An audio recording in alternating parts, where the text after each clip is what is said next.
The basement is substantially finished. I did a panning shot of what it looked like before, and I've tried to match that up with the new version of the room to give a little tease. I had a few small things to finish up in the end, like any big project. So the first thing I'd like to talk about is hanging the curtains. This was straightforward. I made some brackets out of the glulam beam material to hang some curtain rods. So I drew a little bracket and I cut those out. The two on the end have a cover for the curtain rod, and then the four in the middle just have a sort of a little divot in the bracket for the curtain rod to go. I really don't like curtain rods that have the big, goobery, designy ends. What I wanted to do is to keep the curtain rod really simple. So I just have the wood brackets and the wood dowel as the rod. I stained the brackets and the curtain rods, trying to get them to go with the wood paneling a little bit better. The newer fir is so much lighter than the existing wood paneling. So I found kind of a dark reddish stain, and I put polyurethane over that. Then my method for attaching these to the wall was to put a single pocket screw on the top of each bracket, and that will go through the bracket and into the wood wall. So these screws should go through the wood paneling and into the header of the window.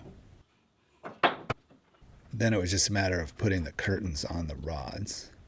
We didn't make the curtains this time. We just found some that we ordered. But the curtains work well.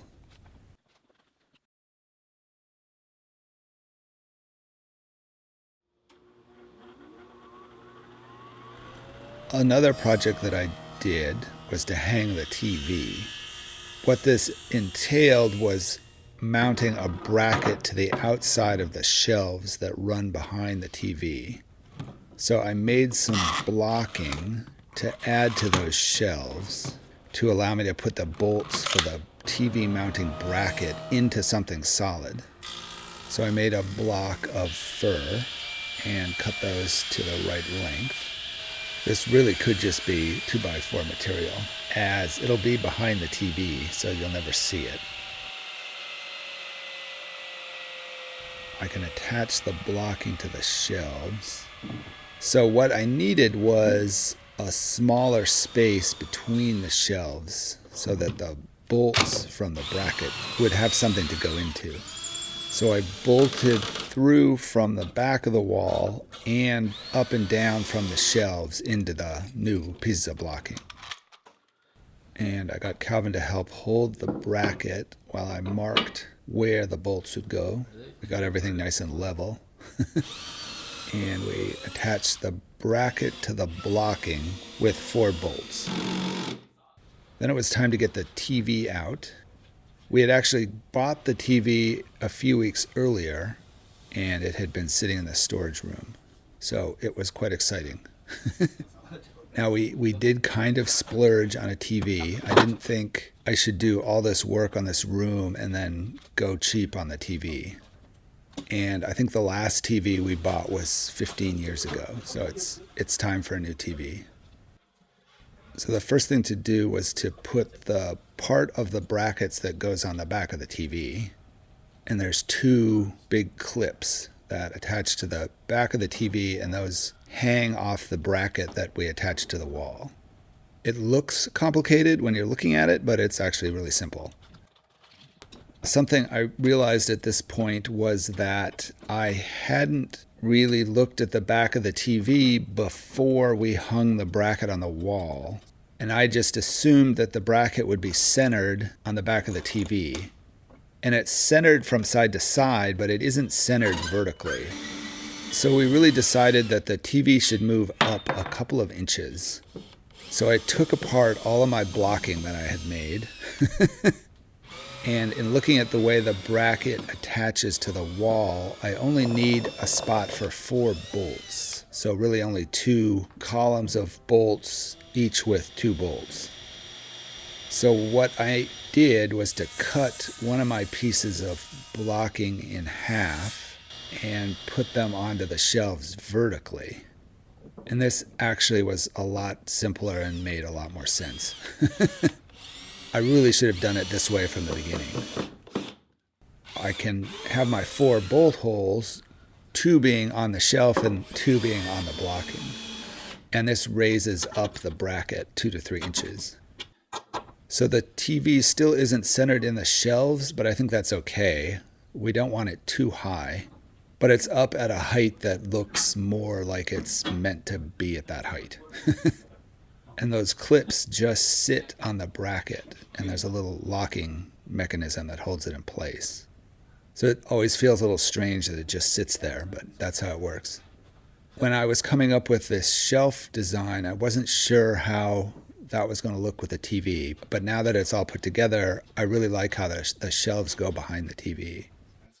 Now this TV is really just a big monitor for our media computer. So we can watch movies off the computer, and Calvin can do his graphics and modeling stuff that he's gotten into. Still 2.8. The other thing that this computer is going to run is our VR headset, which we've had for about a year and we've used off and on. So with our setup, there's 2 small black boxes that go at the corners of your space that you move within while using the VR. And these send out a signal for the headset to know where it is in space. We've had these little VR stations on stands, which works, but the stands are kind of in the way and you always have to set them up every time you want to use the system. So what I thought would be neat is to hang those VR stations from the ceiling so they would be out of the way. So I started by making 2 posts for the VR stations, but I really didn't like them, and looking at what they were going to look like on the ceiling, I just didn't like them. So I kind of stopped with these, and I decided something wood-turned would be a lot more interesting. So I had the other piece of blocking that I had made for the TV, and it was a nice, thick, almost square piece of fir that I could use to wood-turn some kind of VR station stands. So I cut that into a square, and I've kind of found the circle within that square, and that let me cut the corners off. And in cutting the corners off, this makes the wood turning go a lot quicker, as 8 sides are a lot closer to a circle than 4 sides. And then I cut this in half, so I'd have 2. Then I can turn 2 spindles, which I don't do very often. The first thing to do is to make these into cylinders. And of course, I use my bowl gouge for everything. And I marked approximately where I was going to have the different parts. Then I used a cutting tool to make those marks a little stronger. The idea I had was to have a gentle cone shape to be the length of the post, then a sphere shape to make a spot for the VR stations to attach to. It's sort of a cylinder with a ball at the end of it. So I can carve that down.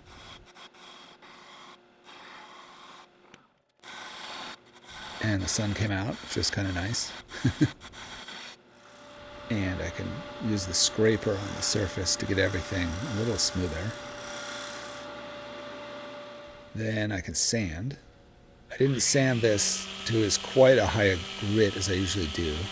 It's up near the ceiling, and it's not really something you're going to touch all the time. So I think I only went to 220 sandpaper.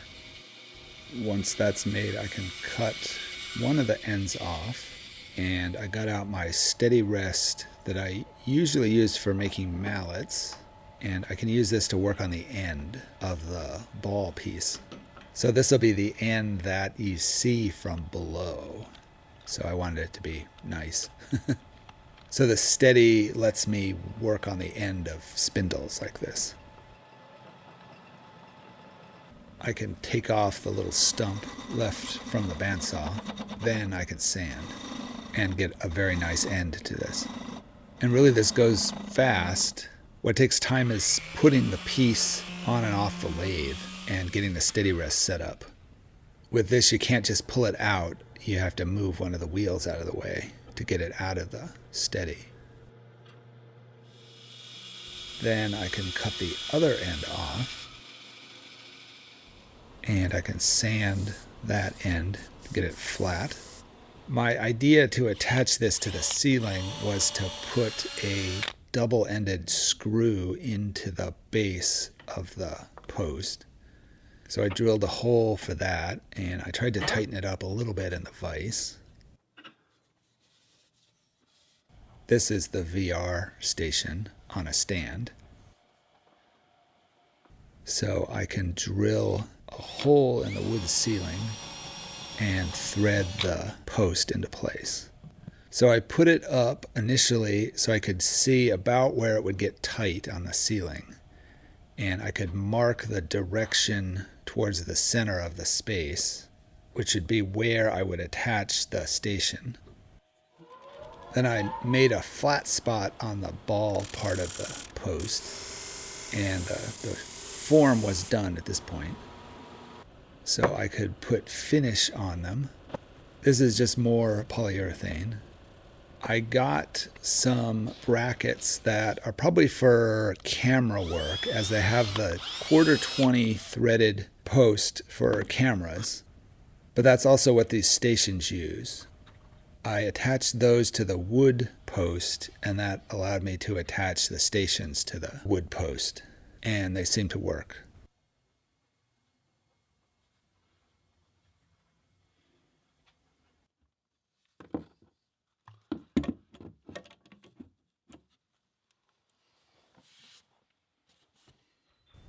The next and final thing that needed to get done was that I needed to build a little piece of infill that covered the space between the wall and the column and the beam. I had thought originally I was going to put fir plywood in this space, but in looking at it, it made more sense to use the wood paneling in that space. So the first section was down near the floor and next to the drawers, and I couldn't get my nail gun into that space. So what I did was I made a section of wood paneling that I could put in that space as one piece and attach with a nail at the top and the bottom. So I made a little section of wood paneling, and I just glued them together and used pin nails to hold them in place.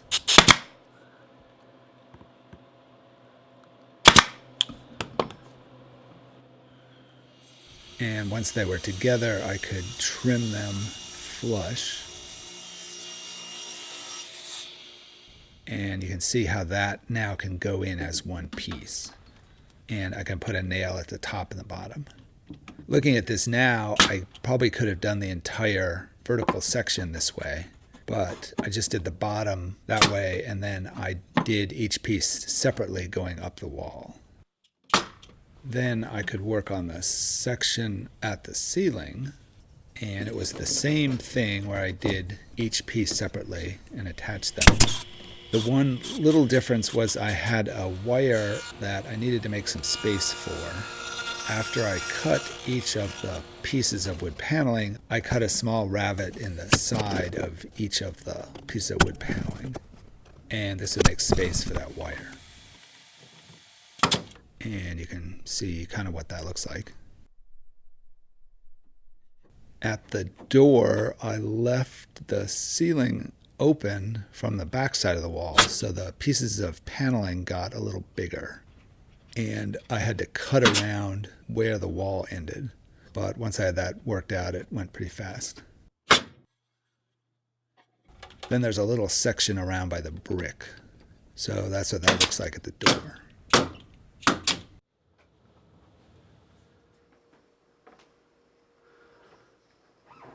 Our basement is now mostly complete. So I thought it would be nice to give a tour of what it looks like. So if you come into the main space, it now looks like this. The curtains work. We've added a second set, so now there's 2 curtains per window instead of 1, which seems like that works a little better. Here's the view from this corner. My wife found a sectional sofa on Craigslist that fits the space really well, and it's super comfy.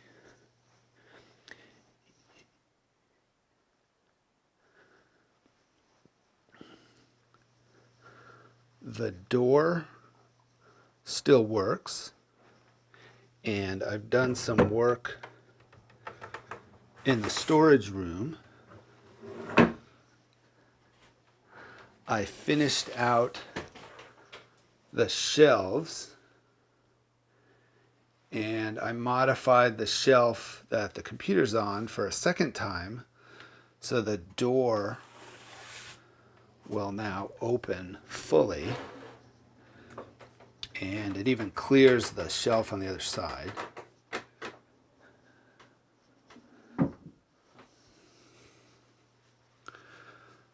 So now when you bring things into the storage room, you can open the door enough that you can get it out of the way to bring things into the shelving.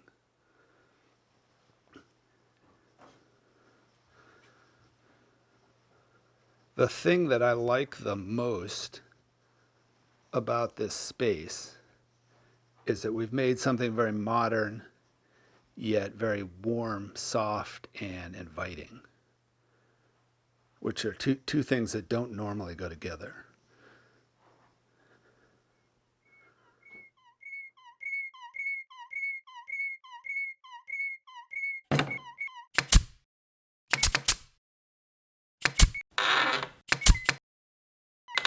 Thanks for watching.